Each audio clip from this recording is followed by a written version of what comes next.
What if I told you that a simple football match could turn into a psychological thriller in the blink of an eye? You probably think international friendlies are just boring warm-up games, a time for managers to test out bench players while the fans fall asleep. But what happened on the pitch between France and Northern Ireland on June 9, 2026 was not a warm-up. It was a brutal, calculated execution. Welcome back to Total Football Nexus.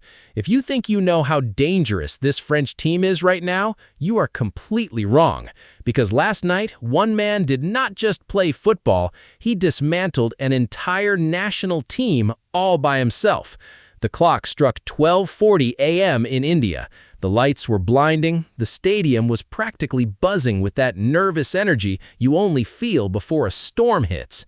France, Northern Ireland. On paper, it looks like a mismatch, but football is not played on paper.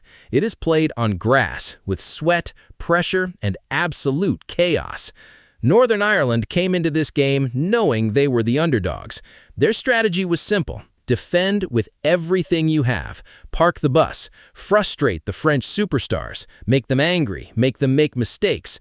And for the first 40 minutes of the game, it was actually working. Imagine being a Northern Ireland defender. You're holding your breath, your legs are burning, but you look at the scoreboard and it still says 0-0. You start to believe. You start to think, maybe, just maybe, we can survive this. But this is exactly the trap France wants you to fall into. They let you feel safe. They let you breathe. And then, when your guard is down for a fraction of a second, they strike. Enter Michael Olise. For the first half of the game, Olise was quiet, almost too quiet. He was lurking on the pitch like a predator waiting in the tall grass. He was studying the defenders, watching their movements, memorizing their blind spots. And right when the Northern Ireland defense thought they had survived the first half, the trap snaps shut. It was the 42nd minute. The stadium took a collective breath, a rapid sequence of passes, a sudden burst of acceleration. The defense scrambled, but they were chasing a ghost. Michael Olise found the pocket of space he had been hunting for all night. With absolute ice in his veins, he pulled the trigger. The ball smashed into the back of the net. Boom! 1-0 to France. The whistle blew for halftime. The Northern Ireland players walked into the tunnel with their heads down. That late goal was a psychological dagger to the heart. They had fought so hard, only to have their hopes crushed 3 minutes before the break. In the dressing room, the French team was calm, but what the fans did not know was that the real nightmare for Northern Ireland was just about to begin. If you think the first half was dramatic, you are not ready for the tactical masterclass that happened next. France was leading 1-0, but were they satisfied? Not even close. What exactly was the manager planning in that dressing room? The answer will shock you. The second half began. The referee blew the whistle, and within exactly 3 minutes, the stadium erupted again. It was the 48th minute. Northern Ireland had barely touched the ball. They were still trying to figure out their formation when Michael Olise struck again. 2-0, just like that. It wasn't just a goal, it was a psychological knockout punch. Olise was unplayable. He wasn't just running with the ball, he was dancing through the defense like they didn't even exist. But here's where the story gets really interesting. A normal manager would sit back, relax, and defend the 2-goal lead, but France is not a normal team. They decided to twist the knife. The manager made a massive tactical shift. He looked at his bench and decided to shake up the entire defensive line. Off went William Saliba. Off went Jules Kounde. 2 massive pillars of the defense completely removed from the equation. In their place stepped Maxence Lacroix and Michael Gusto. Why? Because France didn't just want to win, they wanted to inject fresh speed, fresh aggression, and completely overwhelm the opposition. However, football is a funny game.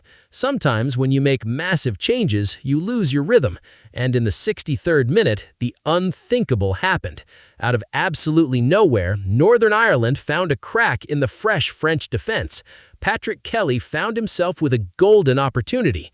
He did not hesitate. He fired a brilliant shot past the keeper. 2-1. Suddenly, the entire stadium went dead silent. Was a comeback actually happening? Did France make a huge mistake by taking off Saliba and Kounde? The tension was thick enough to cut with a knife. But remember who was on the pitch: Michael Olise. He looked at the scoreboard, he looked at the celebrating Northern Ireland players, and he took it personally. In the 74th minute, Olise decided to end the debate once and for all. He picked up the ball, drove forward with terrifying intent, and smashed home his third goal of the night. A glorious, devastating hat trick. 3-1. Game over. He had single-handedly broken the spirit of the opposition. The most terrifying part about this entire match? France played with brutal efficiency.